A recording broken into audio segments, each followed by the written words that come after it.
MPLB 2. Pada kesempatan kali ini saya akan membahas tentang fenomena FOMO di kalangan remaja. Saya memilih topik ini karena sangat dekat dengan kehidupan kita sehari-hari, terutama di era media sosial seperti sekarang. Kenapa ya kita bisa merasa kurang hanya karena melihat postingan orang lain? Kenapa tuh? Kenapa ya? Kenapa ya? Kenapa? Kenapa tuh? Kamu nggak jelasin dulu.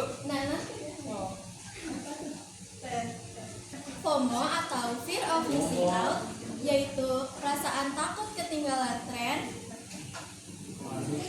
dipengaruhi media sosial atau umumnya terjadi pada remaja. Fenomena ini biasanya terjadi di kalangan remaja, sehingga kita merasa harus ikut agar tidak tertinggal.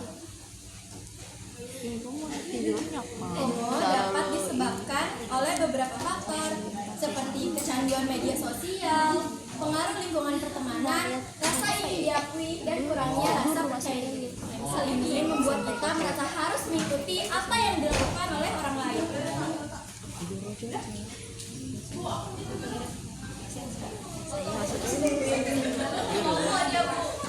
Berdasarkan beberapa data, sekitar 42% remaja pernah mengalami FOMO. 26%-nya merasa cemas jika tidak melihat media sosial, dan 32%-nya sering membandingkan diri sendiri dengan orang lain.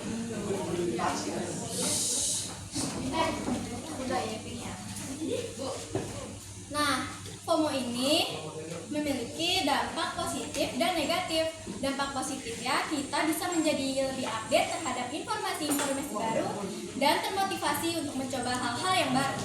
Tetapi dampak negatifnya lebih besar, seperti kecanduan media sosial, cemas, boros, dan kurangnya rasa fokus terhadap hal-hal yang penting seperti belajar.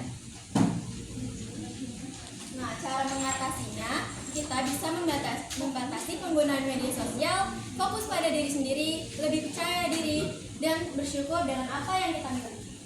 Dengan begitu, kita tidak akan terpengaruh oleh apa yang dilakukan oleh orang lain. Apakah kalian pernah merasa tidak percaya diri setelah melihat media sosial? Kenapa? Pernah. Kayak kuliah. Tahu ya? Pernah. Banyak orang merasa tidak percaya diri setelah melihat media sosial, padahal yang ditampilkan hanyalah sisi terbaiknya. Hal ini membuat kita membandingkan diri sendiri dengan orang lain dan merasa kurang.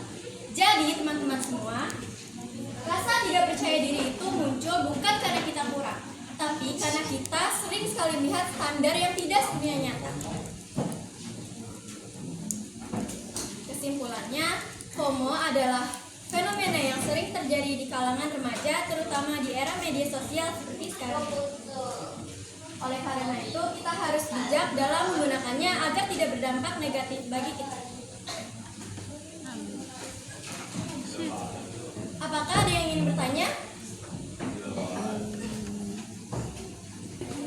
Saya Syabelia ingin bertanya, apakah ada dampak positif dari FOMO untuk kalangan remaja? Saya akan menjawab dari Iya. menjadi update terhadap informasi baru dan terbuka dengan hal-hal yang baru. Motivasi. Iya benar. Terima kasih Nana. Yeay. Sekian presentasi dari saya.